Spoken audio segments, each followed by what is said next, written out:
Certa vez eu ouvi um relato de uma jovem que tinha um irmão e era o único irmão dela, e ele era crente, né? Ele era crente e ela não era crente, ela não ia na igreja, não gostava da igreja nem nada, mas o irmão dela era muito crente, era uma pessoa bem dedicada a Deus e tudo mais. E aí ela disse que aconteceu um acidente e que ele foi morto, né, na chegada de casa, foi assassinado por assaltantes. E aquilo, ela ficou muito revoltada com aquilo e muito irada contra Deus, porque ela ficava se perguntando: por que Deus permitiria isso? Ela se sentiu desolada, destruída, né?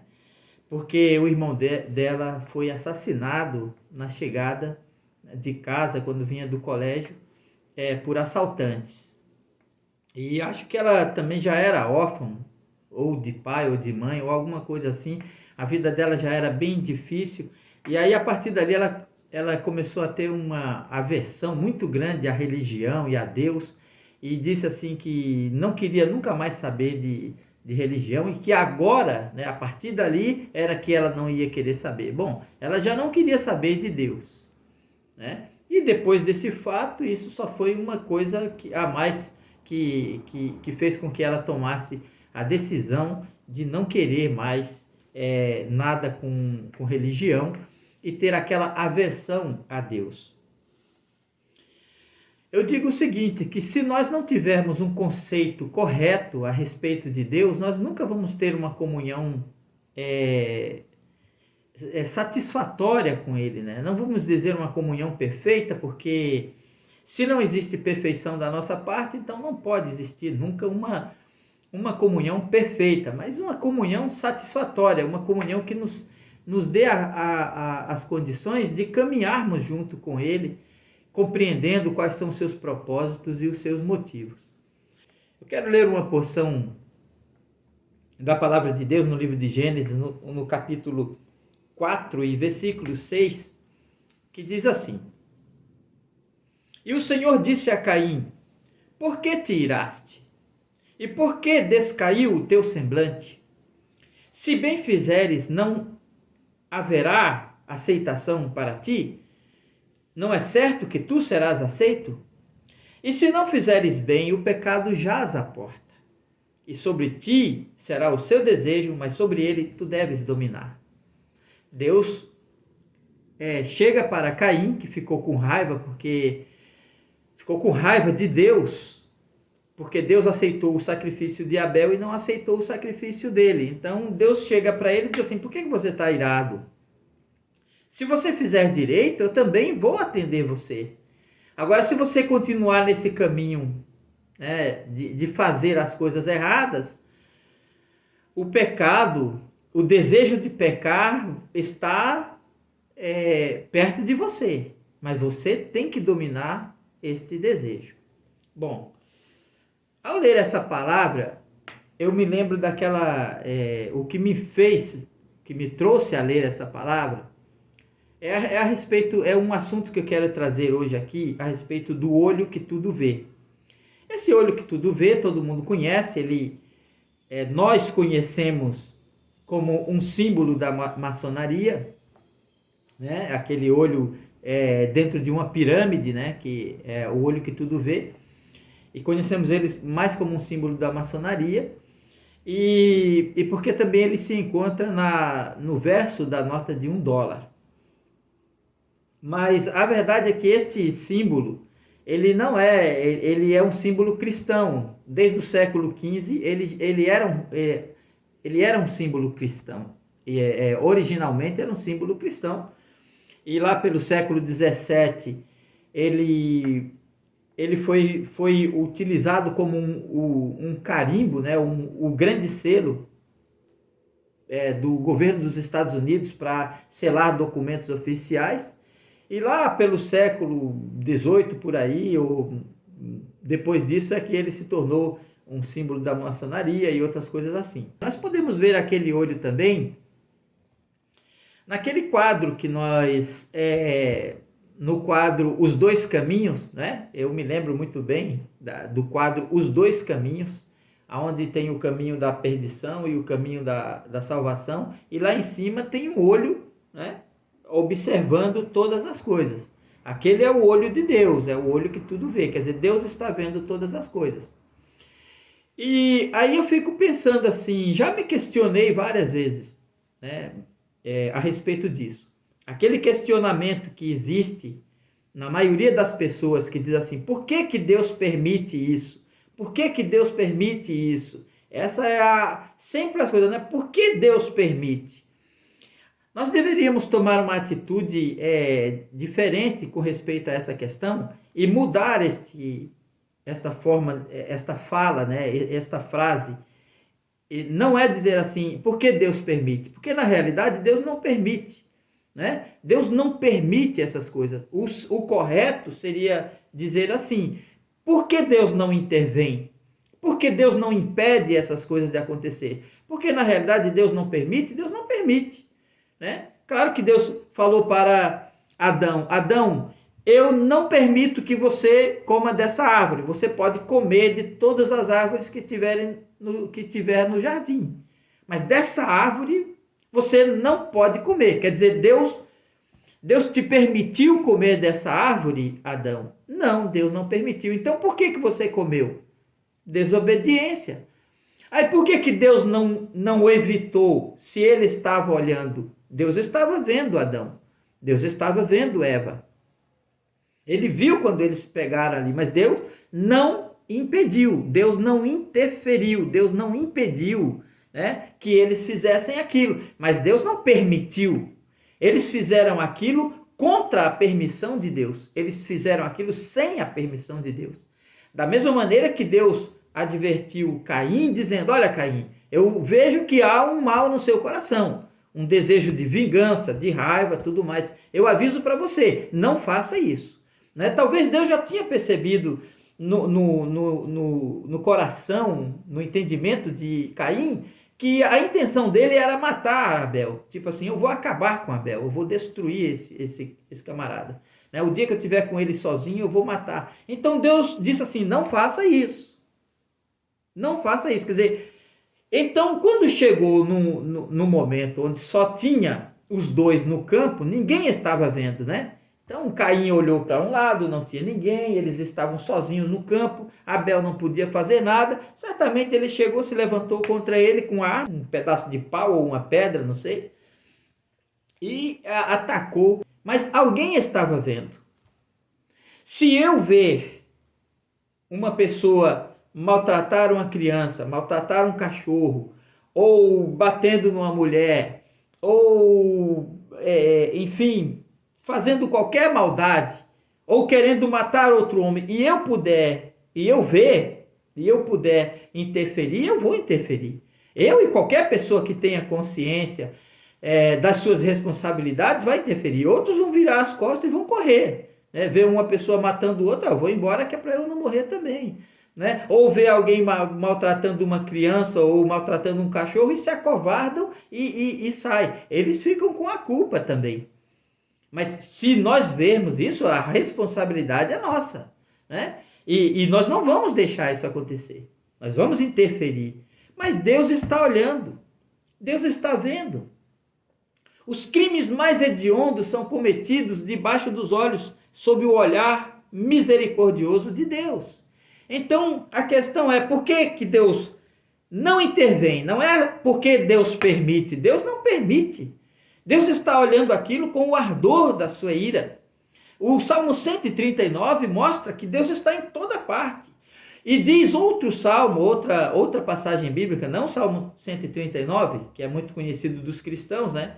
Que diz que ninguém pode fugir da presença de Deus, porque Deus está em toda parte. Portanto, Deus, mas a Bíblia diz, os olhos do Senhor estão em toda parte, contemplando os maus e os bons. Deus não intervém, Deus não interfere nessas coisas, Deus não interfere e os crimes mais hediondos são cometidos, né? Coisas horríveis, passam 30, 40 anos sem solução e outros nunca são solucionados, mas alguém viu, Alguém testemunhou. Aqueles crimes foram cometidos sob o olhar de compaixão e de misericórdia de Deus, mas ele não interviu, ele não impediu, ele não interferiu. Mas por que Deus não intervém? Por que Deus não interfere? Porque se Deus tivesse que interferir toda vez que um crime fosse acontecer, então não haveria crimes no mundo. Se Deus fosse interferir cada vez que ele visse uma criança caminhando em direção a uma piscina e morrendo afogado, ele teria que evitar que no mundo inteiro essas coisas acontecessem, com todo mundo. E aí o homem não teria responsabilidade nenhuma, seriam irresponsáveis. Eles não teriam responsabilidade sobre suas ações, sobre seus atos, sobre suas escolhas. E não é só isso. Então Deus impediria um homem de trair a mulher, Deus impediria uma pessoa de matar o outro, Deus impediria quando a pessoa fosse roubar um dinheiro de outra pessoa, ou roubar um celular, Deus bateria na mão dele, ó, não rouba esse celular aí. Então não haveria crime, não haveria nada no mundo. Então Deus não intervém, Deus não interfere, mas os olhos do Senhor estão em toda parte contemplando os maus e os bons. E sob o ardor da ira de Deus, muitos crimes são cometidos, mas eles são punidos mais tarde.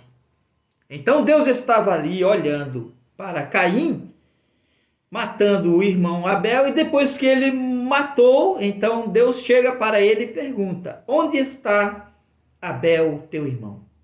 Como se Deus não soubesse onde estava Abel. Onde está Abel? Cadê Abel? Por onde ele anda? O que ele está fazendo? O que você está fazendo aqui sozinho? Onde é que está teu irmão? Ah, eu não sei. Deus diz assim: eu sei, porque eu vi. Eu vi, o sangue do teu irmão está lá no campo, clamando a mim desde a terra. Agora, maldito és tu desde a terra. E aí vem o castigo e a maldição de Deus, que é uma coisa impressionantemente terrível, pois a justiça de Deus é feita assim sobre essas pessoas. Então Deus não intervém porque ele teria que intervir em tudo e impedir tudo.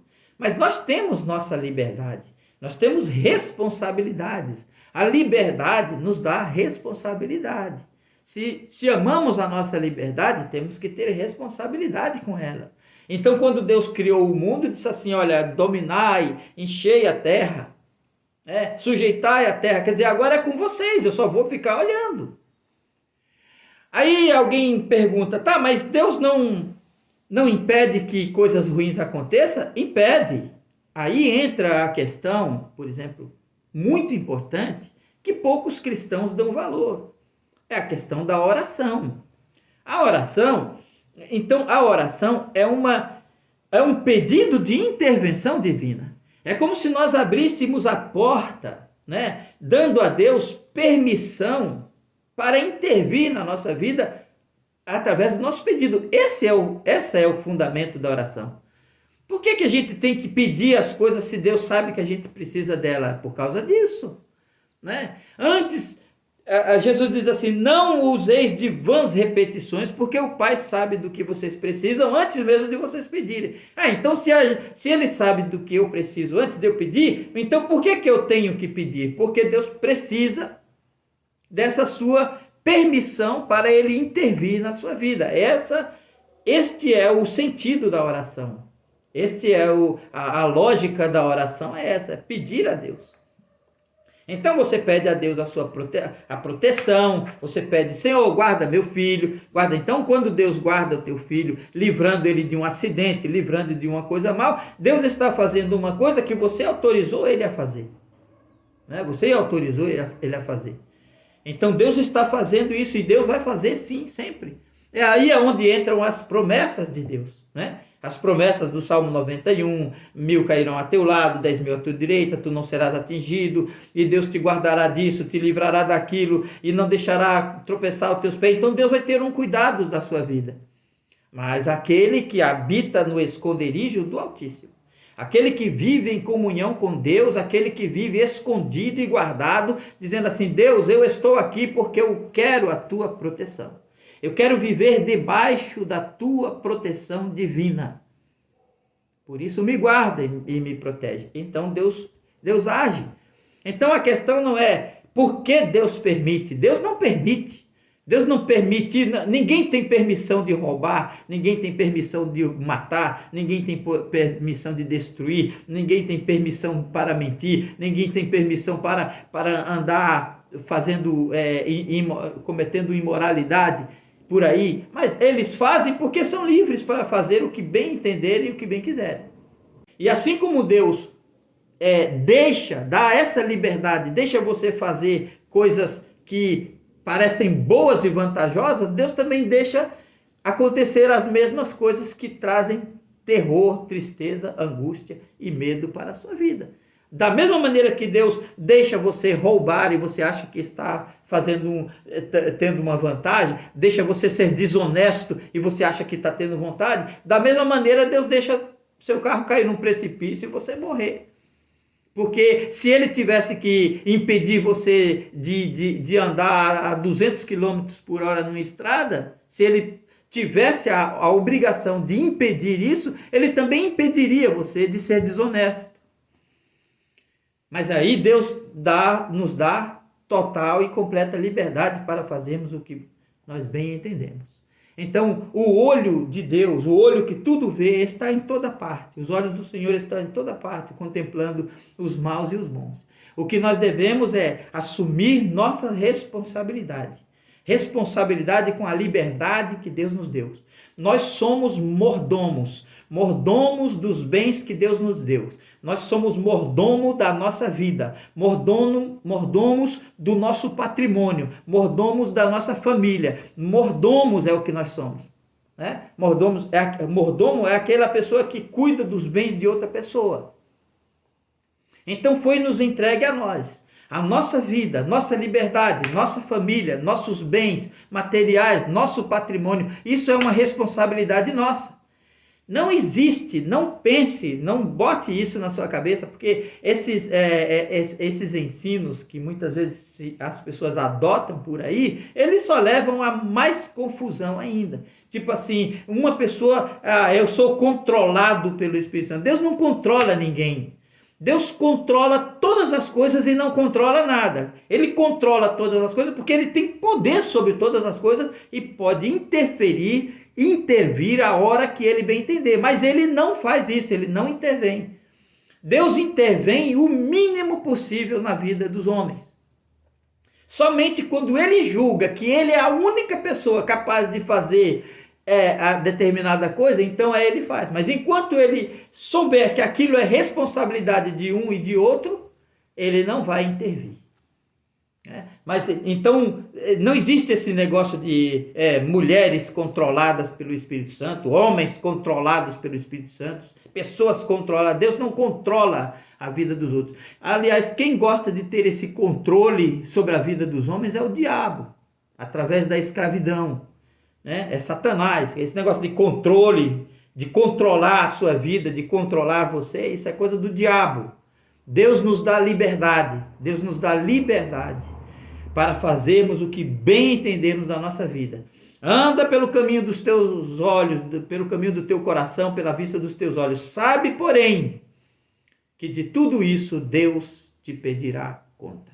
Então a responsabilidade é nossa, né? Nós temos que assumir responsabilidades, temos que ser mordomos, temos que agir direito em todo o tempo, em todas as circunstâncias, aonde quer que estivermos, por onde quer que andarmos, porque o olho que tudo vê está nos observando. E certamente pagaremos, né, e seremos cobrados de todo o mal que tivermos cometido. Da mesma maneira que seremos recompensados por cada atitude correta que nós tomarmos, né, diante de cada situação e de toda e qualquer situação. Que Deus te abençoe, te guarde e te ajude e te dê muito entendimento para que você tenha uma comunhão satisfatória com Deus e, se possível, uma comunhão perfeita com Deus, se você tiver esse privilégio. Que Deus te abençoe em nome de Jesus. Amém.